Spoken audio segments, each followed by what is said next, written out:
Xin kính chào quý vị, tôi là Cát Linh.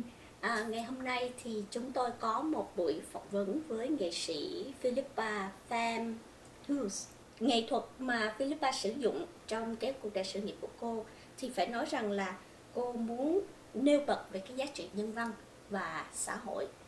Thì Philippa là diễn giả của hàng trăm buổi nói chuyện, hội thảo quốc tế như là TED, Placemaking with Amsterdam và Penny STEM của Đại học Michigan và rất là nhiều những nơi khác nữa. Thì điều mong muốn của cô đó là tạo ra một cái xã hội mà trong đó tất cả mọi người đều tỏa sáng. Thì Philippa sinh ra ở Philippines, mẹ cô là người Việt và cha cô là một người Mỹ. Thì Philippa tin rằng chiến tranh Việt Nam đã có một cái tác động vô cùng lớn, rất là sâu sắc đến cuộc đời cũng như là sự nghiệp nghệ thuật của cô. Thì ngày hôm nay chúng ta sẽ nghe thêm nhiều, hiểu thêm nhiều về cuộc đời của người nghệ sĩ này. Hi. Thank you Philippa. Xin giới thiệu với các bạn, đây là nghệ sĩ Philippa Phạm Hughes. Phạm có nghĩa là Phạm, actually Phạm. Thank you so much for accept my interview. Thank you.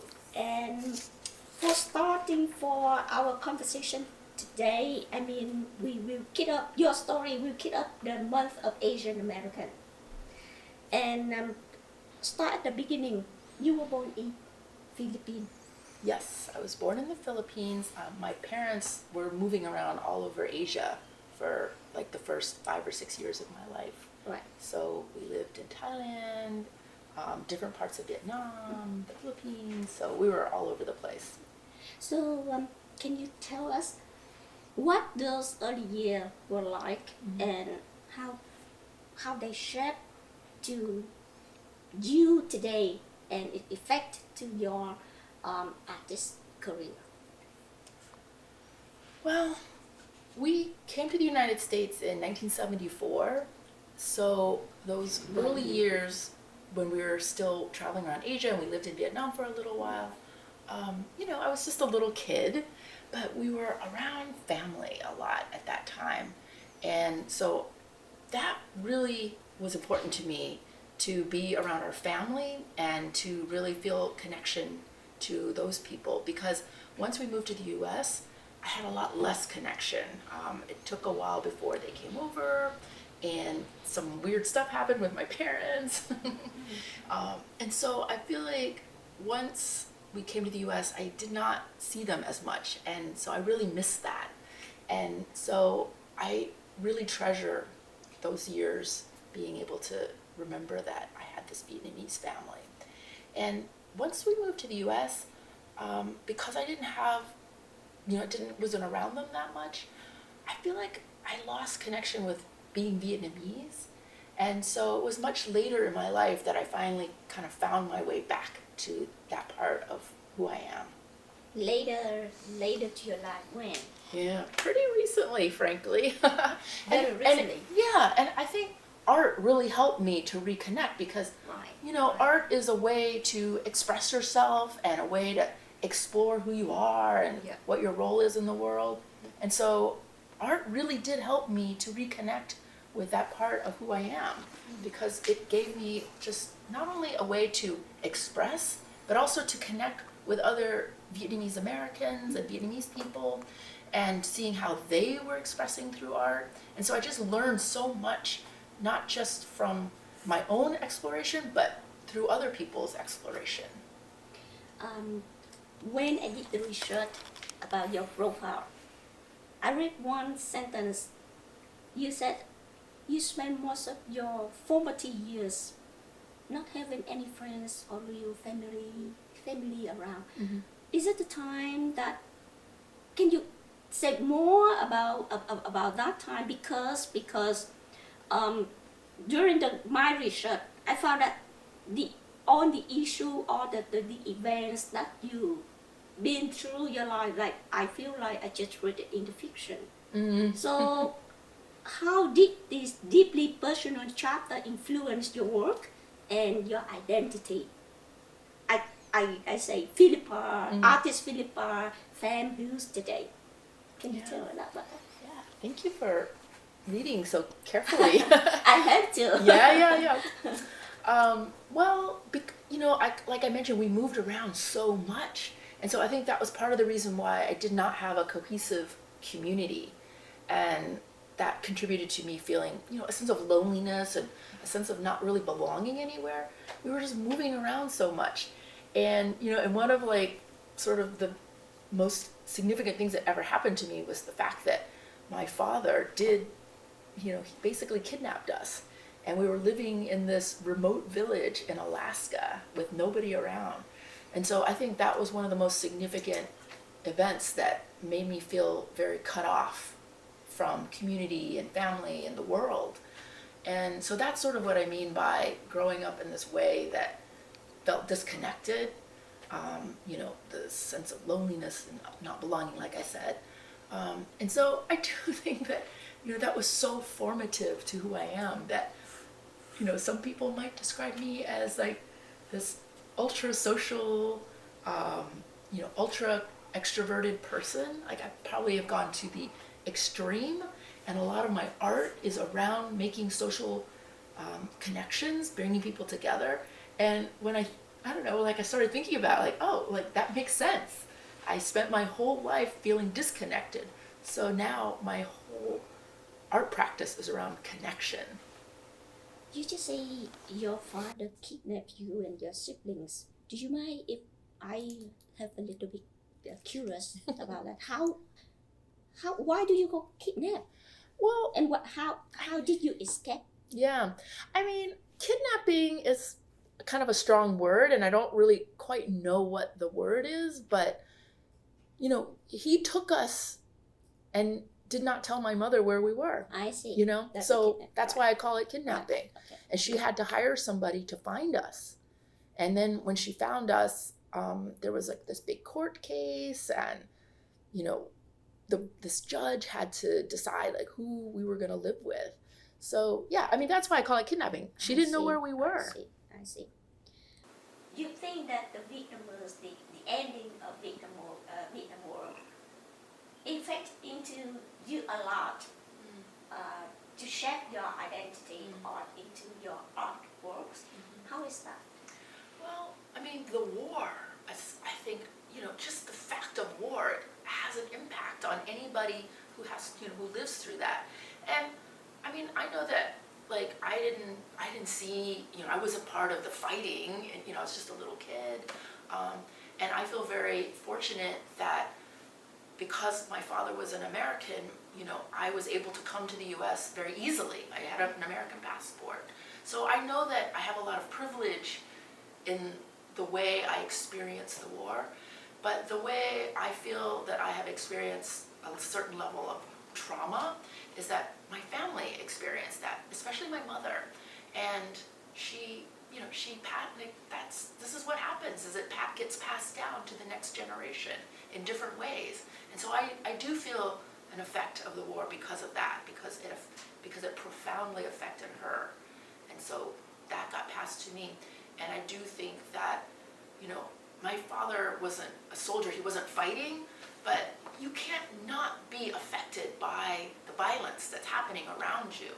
And so, I think it affected him in many ways. And again, the things that happen to your parents get passed to you. I got you.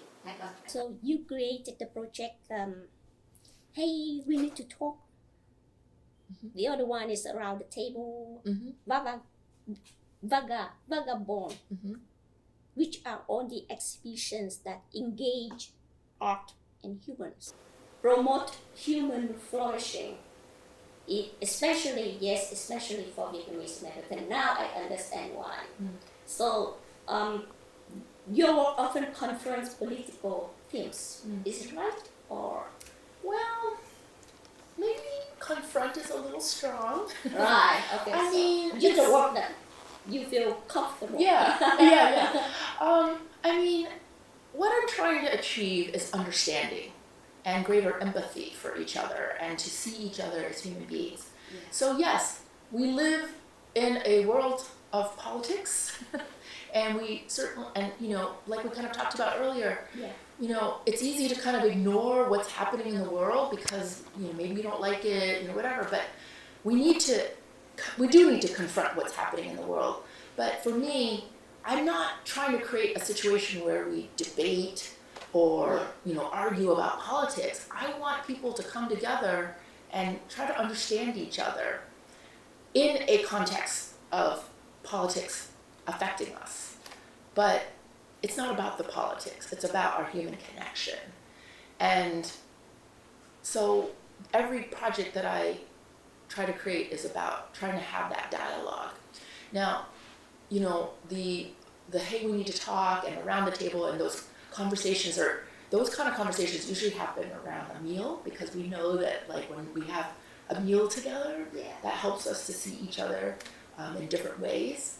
But the Vagabond project is more like kind of art centered. It's about exhibitions. It's about giving people, the artists, Vietnamese American artists, the opportunity to show their work, essentially. And so part of it is about giving ourselves the opportunity to, you know, process whatever we need to process as Vietnamese Americans, but also to share it with the world, to say Vietnamese Americans are very diverse, and there are many ways to be Vietnamese American, and look at this diversity, not just in the way our art shows itself, but in our actual people, in our personhood.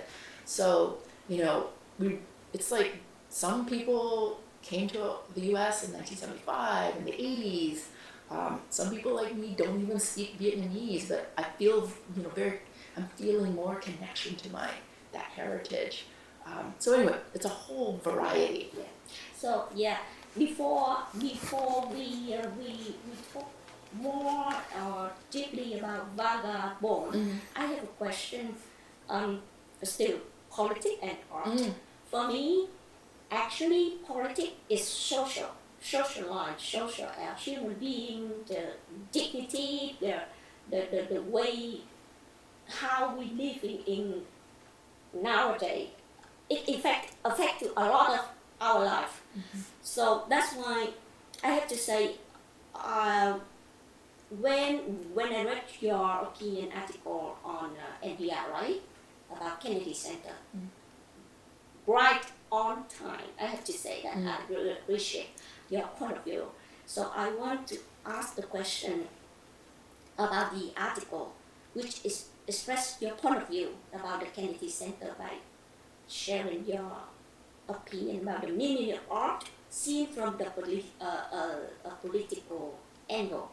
So can you tell me, is there any gap, big difference between political and art, or for an artist who want to express themselves through their artwork? Is it easy to ignore the political point of view in the art? We could talk about that for an hour. I mean, that's such a complicated question. Why you make the article, the opinion article on the NPR? Yes. What made you do that? Okay, the reason. There's so many things I want to say, so I want to. What is the first thing? Well, the first thing for me is that I love politics, because the thing about politics is I really get annoyed when people say, "Oh, I don't care about politics." And I'm like, if you live in the world, if you live in a community, that is political. The politics is about the people, just like you said, and it's about how we live together in a society. So I don't see how you can not, how can you avoid politics? But the thing I think about art, I love art. I'm surrounded by art. Yes. I live my life in a way that is embracing art all the time. But the reason why I wrote that piece is because as much as I love art, art is just a small piece of this larger picture of when somebody starts attacking the arts, that's a signal to me that something bigger is happening in our society. That's an attack on democracy ultimately for me, on our politics, on our community and our society. I know, there's a lot of steps in between, but it's a signal that says something's wrong when you're attacking that. And so that's why I felt it was really important to write that, to say, pay attention, everybody. Not that people aren't, many, of course, we're paying attention, but that's a pretty significant attack on our society when you attack artists and art. So that's why I felt compelled to write it. One of the reasons why I felt compelled to write that. But I also think about, a lot of times I think people think art, beauty is an extra thing. It's not essential to, that's one of the first things that always gets cut, like in school. They're cutting, the NEA and the NEH, the Kennedy Center, where I was a resident. And, I think that if we want to create a society in which every person flourishes in that society, we have to create a world in which artists can exist. That's like the ultimate flourishing.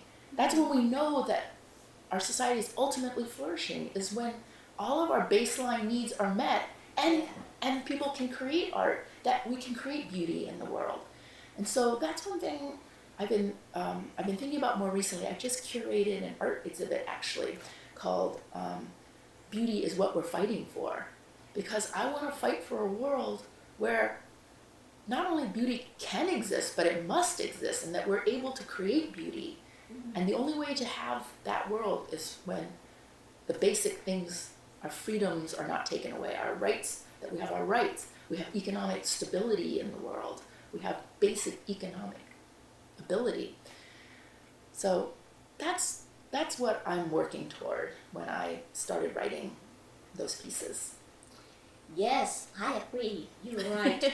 It's not right to attack the artist and the art overall. So now talk about vagabond. What? Yes. Who is right? Vagabond. Yes.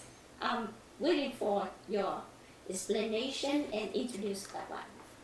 So Vagabond is a collaboration between me and an artist named Anthony Lay. We wanted, we have a lot of similarities. Anthony and I both grew up in the South. He grew up in Tennessee. I grew up in Richmond, Virginia. And we both grew up in places where there were no other Vietnamese people around us. And so we both felt, like I said earlier, we both felt disconnected from our heritage. And so, in a way, maybe Vagabond started out as being a little bit of a selfish project, because we were trying to find our own sense of identity around being Vietnamese American. But in the process, we've created this thing where we're giving voice to many Vietnamese American artists.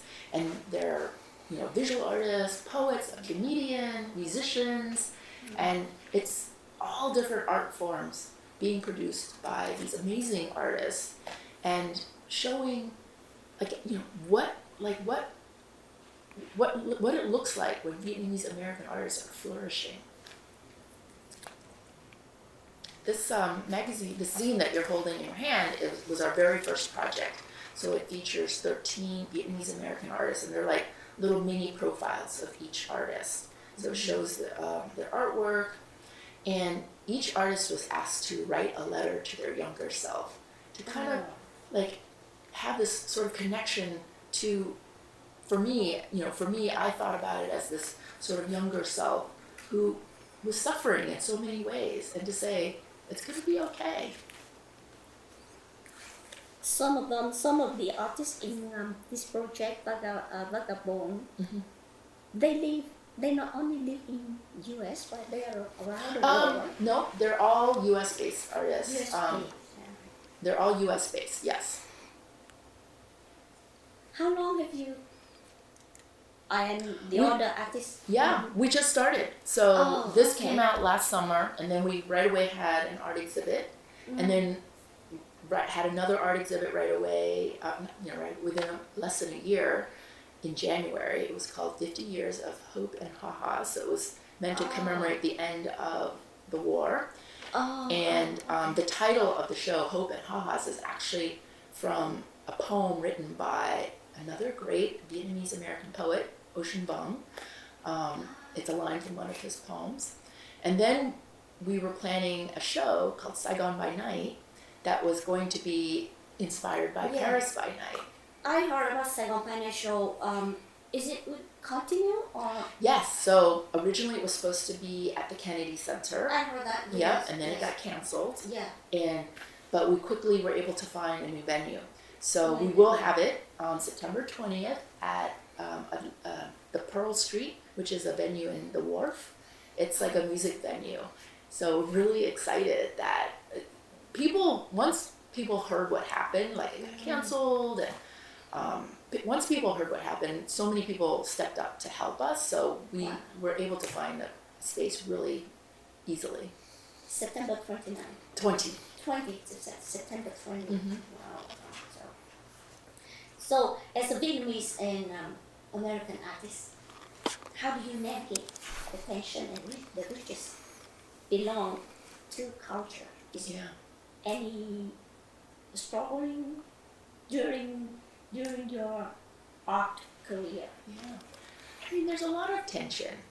I mean, I've always felt that tension my whole life, because, I mean, one of the greatest tension points is the fact that I don't speak Vietnamese. And so when my grandmother was alive, I could never speak to her. And so I was never able to like hear her stories and ask her questions easily. And so I felt this tension my whole life, where I felt like I didn't really belong in the Vietnamese community because I literally couldn't even speak to them. Even at the time though, you know, we would always go to, at the time it was Clarendon where all the Vietnamese stores were in Northern Virginia, and we lived in Richmond, so I would always go and be around Vietnamese stuff, you know, 2 hours away. But I couldn't connect, you know, I couldn't communicate. But at the same time, you know, I mean, like my mother says, you're very American, you're too American, you know, like I was culturally very American. But even then, I didn't fit in there because I have like an Asian face, you know? And so my whole life I felt like, again, the sense of not belonging in either culture. And so as I've gotten older and feeling more confident in who I am and feeling more confident in my Vietnamese part of me, I feel more connected to both. And now I can I don't have to be one or the other. I don't have to be half and half. Like, I'm just like this whole person who includes all of those things. Diversity. Yeah. Yeah. Exactly. Curiously to ask, is there any moment you think that your mom has tried to avoid the Vietnamese identity, the Vietnamese you? No, she never did. So why you both didn't speak Vietnamese together? Any reason? That's a complicated answer. I don't know how to answer that right this minute, because if it's important to you to know, I'll try to think about it a little more, but it's so deeply personal. Okay. And I feel like in order to answer that question, I kind of have to reveal things about her that I think she doesn't really want me to say. Okay, we pass it. Yeah, so if you don't mind. Yeah. I can try to think of a kind of a generic answer that I don't think it would be that interesting. Okay, we pass it. Because I still think when you try to connect people together, especially Vietnamese artists, and I believe in the future, a lot of Vietnamese artists inside, in Vietnam, they really want to bring your art, your voice, spread out to the world. Yeah. So it's very a little bit sad to say, if they cannot speak English and you cannot speak Vietnamese. No, absolutely, I totally agree. And I think because Vagabond is relatively new, even we've done so much in just less than a year, but it's still relatively new. I think the next phase is about finding a way to connect with artists in Vietnam. And I don't think it's going to matter that we can't speak, because there are plenty of artists that are part of our collective who can speak Vietnamese perfectly. And I just think that's part of that's part of being human, is like struggling to find the way to connect and communicate. So I'm not afraid of that. So art is a language. Art itself can connect together and come together, right? Yes. I agree. Yeah, I think that's right. So I think the fact that we don't have artists who actually live in Vietnam yet, I think it's just a matter of time. Okay. Because I think it's really important to make that connection. Absolutely. Yeah. So the last question, give me through eras, borders, and the battles of art along traumas. So what do you hope future generation, especially young Vietnamese, like we just say, especially inside young Vietnamese creators, take from your story? I think that one thing that I found that was so hard for me my whole life was being vulnerable, like telling the story. And in order to tell the story, you have to do a lot of looking at yourself inward and like really asking yourself hard questions and really thinking about like who am I really, and what do I care about? What do I stand for?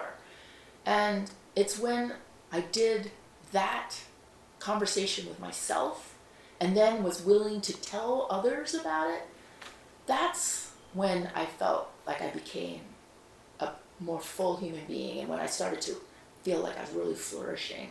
So that's sort of my advice to any young person, is like, you need to ask yourself those questions first and really, really be honest with yourself, and then honestly share with the world. Because it's when we tell those stories that people are opened up. You know, when you open yourself up, it opens other people up, and it encourages that dialogue. And so I think that's the most important thing, is do the work for yourself and tell your story. Thank you. Do my work. Okay. Before we, no, actually, I have to thank you very much for sharing your gorgeous travel journey in life, in art. And do you mind if you can show us your artwork in UNESCO? And explain. I have to explain a little bit. Khi mà chúng tôi bước vào căn phòng của Philippa thì rất là nhiều những tác phẩm nghệ thuật mà cô trưng bày trong căn phòng của mình. Căn phòng nhỏ nhưng mà rất là gorgeous, rất là artist. Thì bây giờ Philippa sẽ giới thiệu cho chúng ta những cái góc nhỏ mà cô đã thiết kế ra như thế này đến với quý vị. So, yes. Well, I've been collecting art for a long time, so I have a lot of art. So maybe once a year, maybe once every 18 months, I actually switch everything out and change everything. So next time you come, so different view. It will be hopefully completely different. Yeah. So right now, the works that I have on the wall are like these photographs and that photograph over there. The theme, I have to, it's a little embarrassing, but a lot of these are themed around, like they were kind of purchased around the time I was getting divorced. So like this is, this couple are the artists, they're actually the artists, and release freedom. I can see. So I was trying to like do a little theme hanging. This artwork, actually, this is a friend who's a painter, and he lost his studio, and so he didn't have room for all his art. So he's just hanging this here until he finds. Yeah. But anyway, he's an amazing painter. So this artwork is around the idea. This was about the refugees coming across the Mediterranean. So you can see the boat. Mm-hmm. Yeah, and so it's like a combination of the refugees and tourists, you know, having fun in the Mediterranean, but then there are these people fleeing for their lives coming across the water at the same time. So I just love this painting. A lot of art is actually like things like murals painted right on the wall. So I love street art, and so I decided to bring street art into my home. Yeah. Because I love the idea of bringing art to the people rather than making people, you know, go to the art. that is.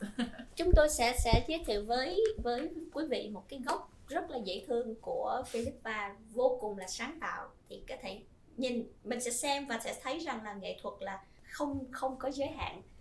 I just introduced about your very special corner, very great one, special like this one. Yeah. So this is actually a street artist friend. She painted this skateboard deck, so I got that from her, and then I had another friend make it into a swing. So sometimes when I need a little break from work, I work at home. So you it's work meditative. at home? Yeah. You work at home. Yeah. So did your daughter didn't send you a letter to? No. I didn't ask you to thank you. Okay, thanks for daughter. Yeah, thanks, Doge. This artist is named Sham. He makes these beautiful sculptures out of wood. His sculptures are very refined, and so then he had all this leftover wood, so he made it into this sculpture. I love it. I love things that are like not perfect, you know.